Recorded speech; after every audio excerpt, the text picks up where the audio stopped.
Bapak, Ibu, dan saudara-saudariku yang terkasih, salpe damai Kristus beserta kita. Hari ini kita bertemu dalam renungan harian Katolik, hari Sabtu tanggal 15 Maret 2025, yang menjadi renungan bagi kita diambil dari Injil Matius bab 5 ayat 43 sampai 48. Ada pepatah mengatakan, buah jatuh tidak jauh dari pohonnya. Kalau pepatah Batak mengatakan dang dau tubis sian bonana, artinya apa? Buah atau anak itu adalah cermin dari orang tuanya, cermin dari pohonnya. Itulah buah. Nah, jika buah jauh dari pohonnya, bisa diragukan benarkah buah itu berasal dari pohon tersebut. Jika anak mempunyai karakter yang jauh berbeda dari orang tuanya, juga diragukan apakah benar anak itu adalah keturunan dari orang itu. Nah, Bapak, Ibu, dan saudara-saudara yang terkasih, dalam Injil hari ini Yesus mengatakan, kamu telah mendengar firman, kasihilah saudara-saudaramu dan bencilah musuhmu.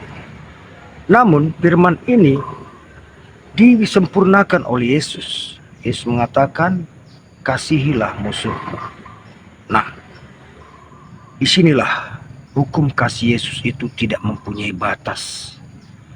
Bukan hanya kepada sahabat atau saudara, tapi kepada musuh pun Yesus mengajarkan untuk mengasihi. Apa tujuannya? Dengan kita berani dan sanggup mengasihi musuh, kasih kita itu menjadi sempurna. Mengapa kita dituntut mempunyai kasih yang sempurna? Karena Allah adalah sempurna. Dan Allah juga menginginkan kita anaknya menjadi sempurna. Karena kita adalah anak-anak Allah. Bila kita jauh dari sifat Allah, berarti kita bukan anak Allah. Seperti kata pepatah tadi mengatakan, buah jatuh tidak jauh dari pohonnya. Artinya kita tidak boleh jauh dari sifat Allah yang penuh kasih tanpa batas. Sinilah tujuan Yesus mengajarkan kita. Dan memang faktanya, bila kita hanya mengasihi saudara-saudara kita atau orang-orang yang mengasihi kita, apa bedanya dengan orang-orang yang tidak mengenal Allah?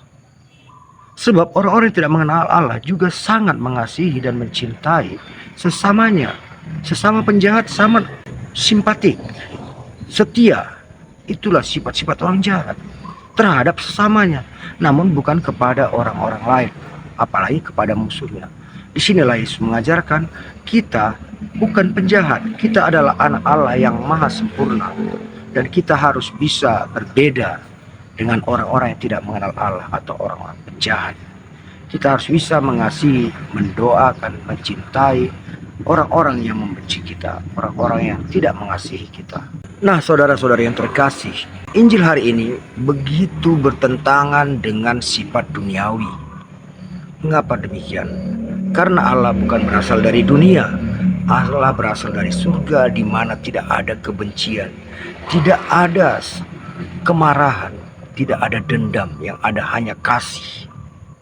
Oleh karena itu, Allah mengajak kita untuk hidup dengan jiwa yang berasal dari surga, dengan sifat dari Allah yang berasal dari surga, yang penuh kasih tanpa batas. Di masa Prapaskah ini, kita diajak untuk membentuk diri kita, membentuk hidup yang baru, habitual yang baru. Bagaimana orang yang mengimani Allah itu yang penuh ampun dan penuh kasih.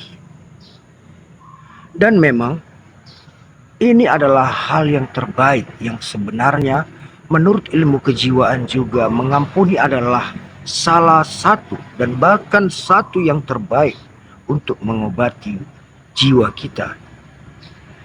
Bila seseorang yang tidak mempunyai dendam dan amarah, maka jiwanya pun akan selalu damai dan tenang.